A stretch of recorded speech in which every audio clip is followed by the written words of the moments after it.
Hey mamas, my name is Rashida Lynn and welcome to my channel. If you're currently pregnant or you are planning to get pregnant, then this video is perfect for you. I will be sharing with you 10 healthy habits that I developed in the past 9 months, which is making this pregnancy better and easier than my first pregnancy. So I hope you will keep on watching.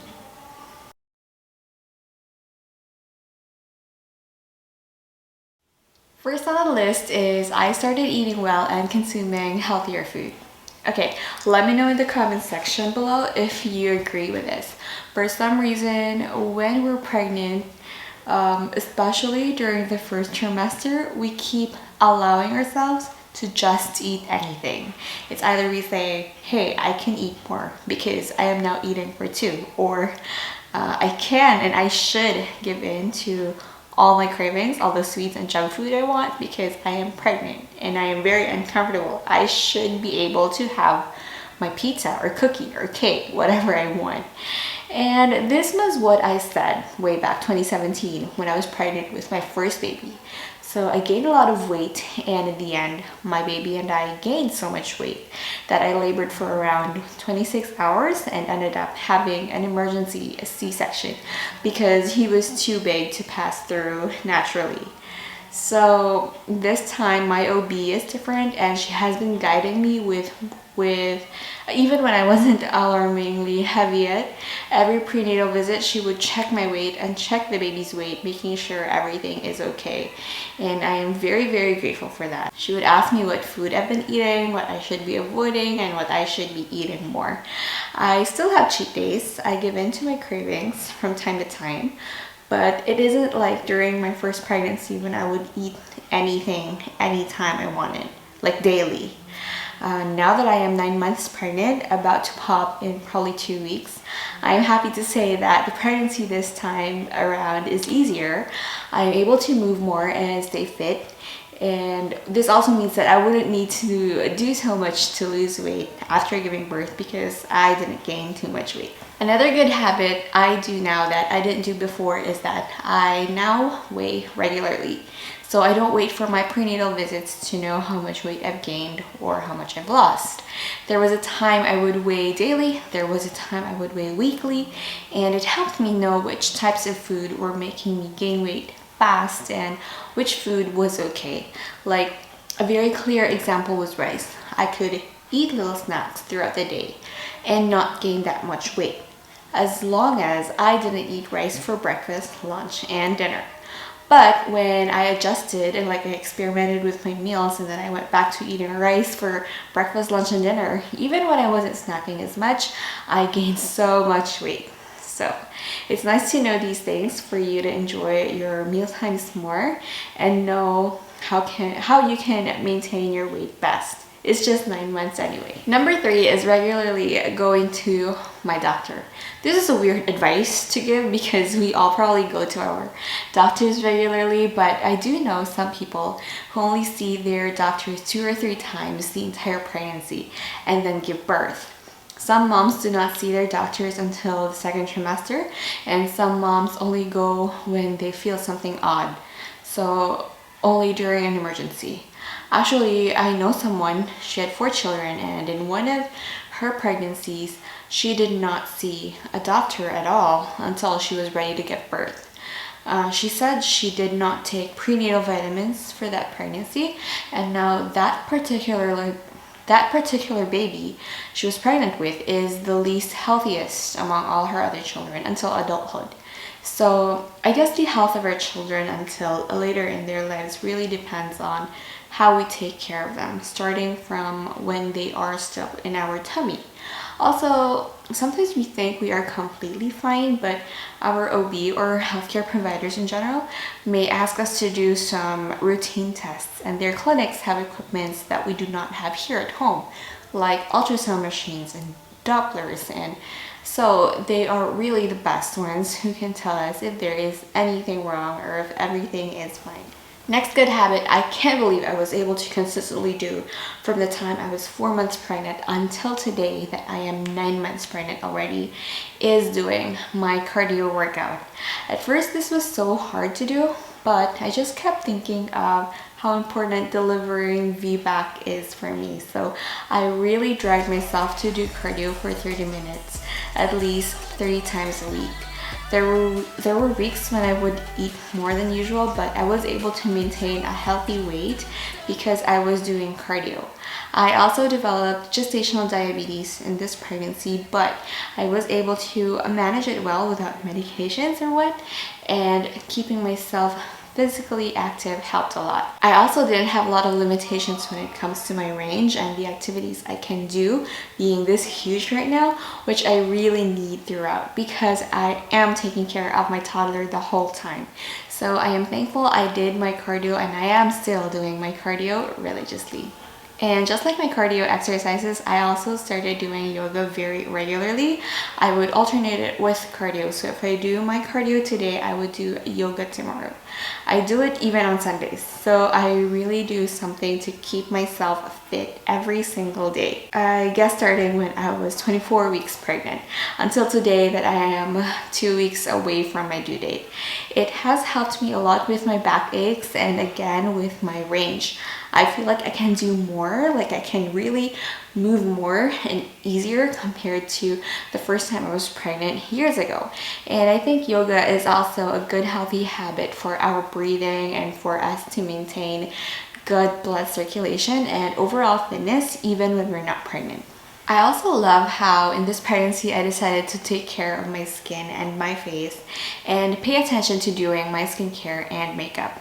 I did not give much importance to it before, and I remember not feeling good about the way I looked. In fact, I had issues with my skin immediately postpartum. That was such a headache because I was navigating through being a first-time mom. My postpartum hormones were all over the place. I was having problems with my milk supply, my baby's weight loss, and then my face had dry patches. And it was itchy and I was flaking, so I needed to spend time researching about what I should do to my face. We had to go to the mall with my newborn to look for what product might be best to soothe my skin and face. That really added to the mental stress I was having, and my self-esteem was affected because I was also dealing with my weight gain that was very difficult to handle immediately postpartum. I didn't like my photos, like during my baby's christening and newborn photo shoot, but of course I still treasure those memories. It's just that this time around I don't want to make the same mistakes, so I started taking my skincare routine seriously, and I am making sure I am feeling good about my body, my face, my overall appearance, because I don't need the mental stress anymore, really. I don't go out as often, I don't take selfies or what. In fact, no one else sees me on the daily, just my husband, his parents, and my toddler. But I make sure my skin is healthy, my face is alright, and when I want to look good, I grow my eyebrows and put on some lip tint. And it makes me feel so much better whenever I look in the mirror and see myself looking like a decent human being. In fact, I even had a lash lift done, so if you can see my lashes right now, they look like I just curled them even when I did not. It's not extensions, it's like permed lashes just to make my eyes pop, and I like it. I think it adds a little glow. It doesn't even have to be anything like full glam. It just has to be whatever will make you feel better when the pregnancy is making you feel less confident. Number 7 healthy habit that I do now is I am making sure to moisturize my body more. Unlike the first pregnancy, when there would be days I would neglect putting on body lotion or what, this time I really do it every day, every after bath time.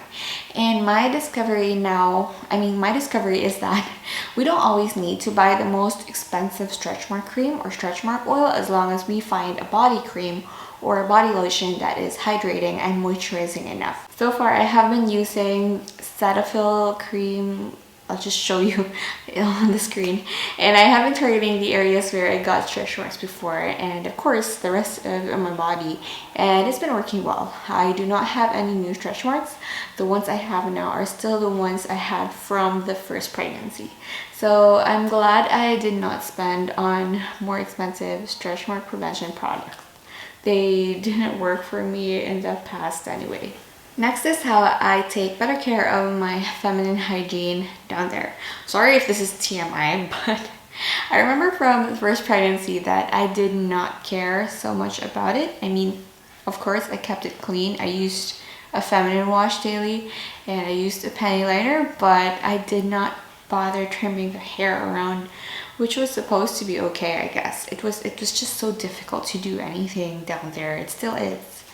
Because as our belly grows, we literally couldn't see it anymore. So it's very dangerous to cut or shave or what.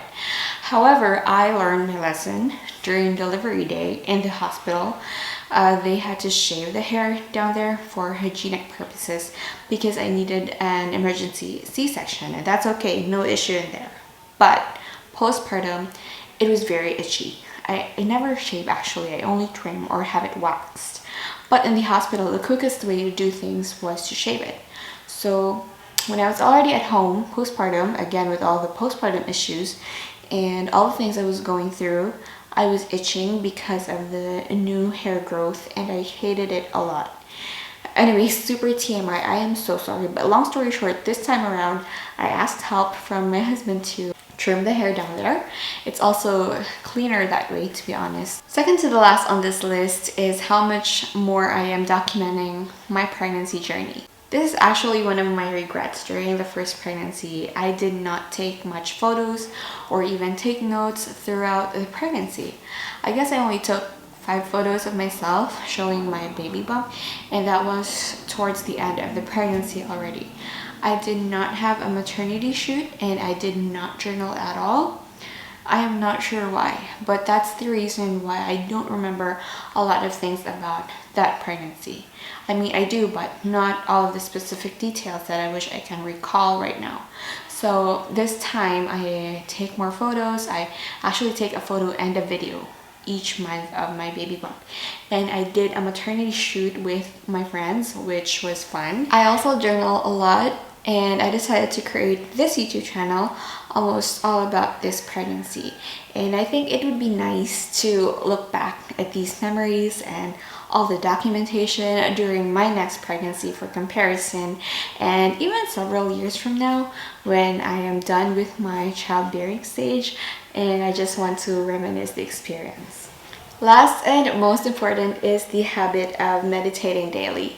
In this channel, I talk about meditation a lot, and of course I'd like to talk about it in this video as well. Pregnancy affects our hormones so much, causing us to feel different, to act different, think differently, sometimes irrationally.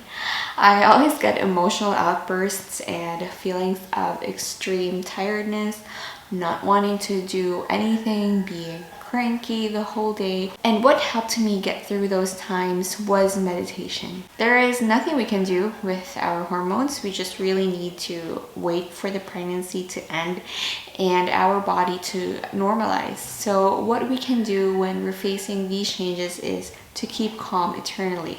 Keep our mental state intact and within our control. For some reason, I made the decision to meditate daily around the time this pregnancy started. The effects were not immediate. I definitely experienced how the pregnancy hormones made me moody and unreasonable. So that was more reason for me to continue meditating until I was slowly able to feel better and control my emotions better. It also helped me keep calm and feel more joy rather than fear. You know, being pregnant and needing to give birth during the pandemic does make me anxious. But here I am at 38 weeks pregnant, happily surviving, taking it one day at a time, and just waiting to pop.